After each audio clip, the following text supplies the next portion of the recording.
Welcome back, my fellow patriots, to the Save Our Republic daily episode. Yesterday, we discussed the importance of the oath of office of the president. And if you watch the president today, or even if you didn't, rest assured he did indeed utter the words that are required by the Constitution. Even better, and much to my delight, he noted that he had taken a sacred oath.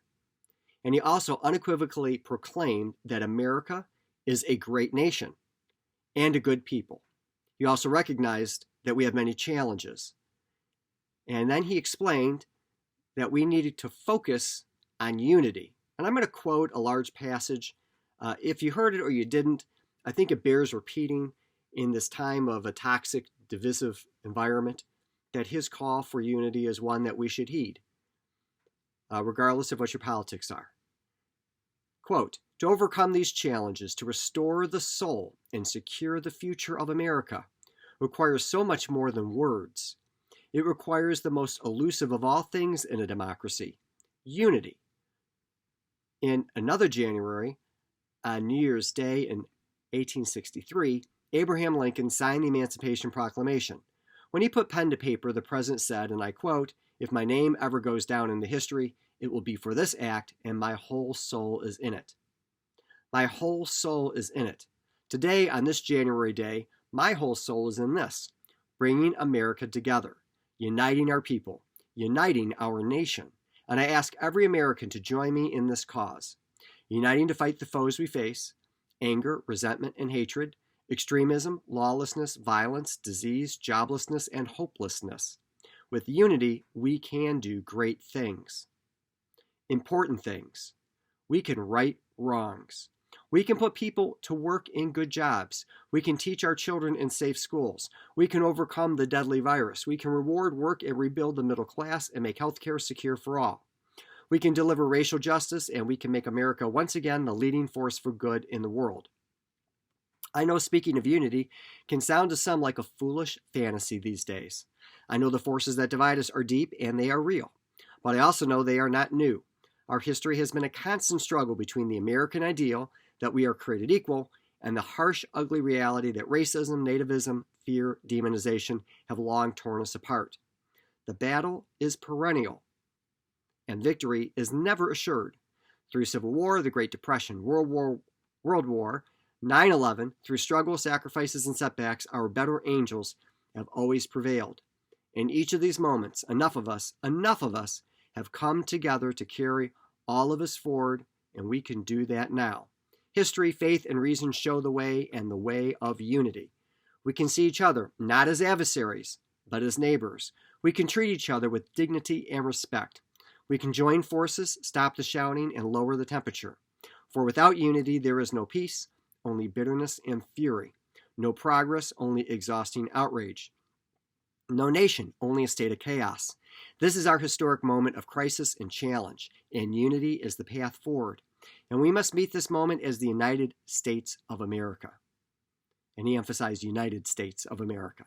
If we do that, I guarantee you, we will not fail. We will never, ever, ever, ever fail in America when we've acted together. And so today, at this time, in this place, let's start afresh, all of us. Let's begin to listen to one another, hear one another, see one another, show respect to one another.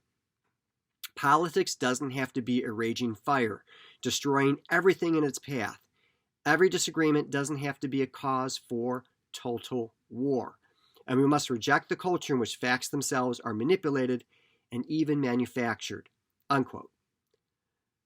Really, I couldn't agree more. You may or may not agree with his politics, but we desperately need unity. My biggest critique of this speech would be that he only emphasized a couple of our founding first principles, and I can understand under the circumstances.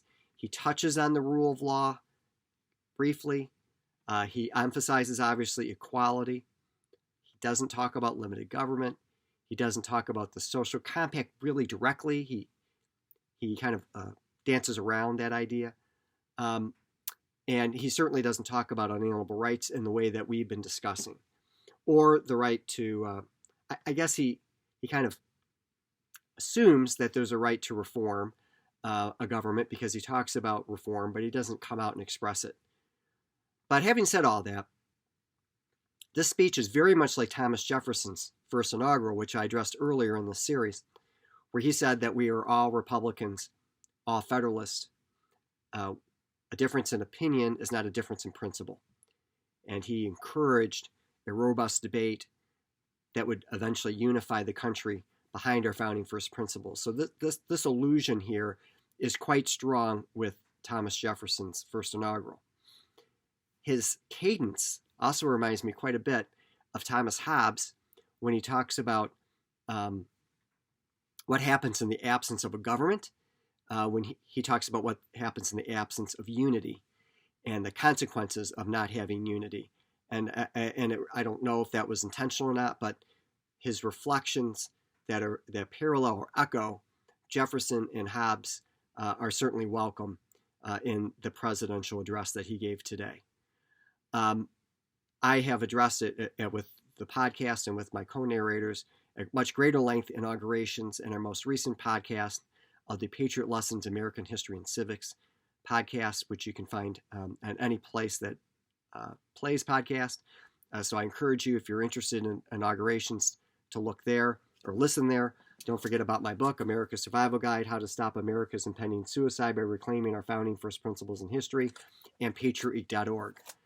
I look forward to talking with you tomorrow.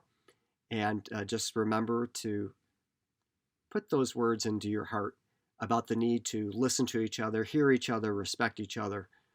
We don't have to agree on everything, but we need to be civil and civilized if we're going to preserve our republic. And I think that President Biden sent a great message in connection with that issue today. God bless you, and God bless America.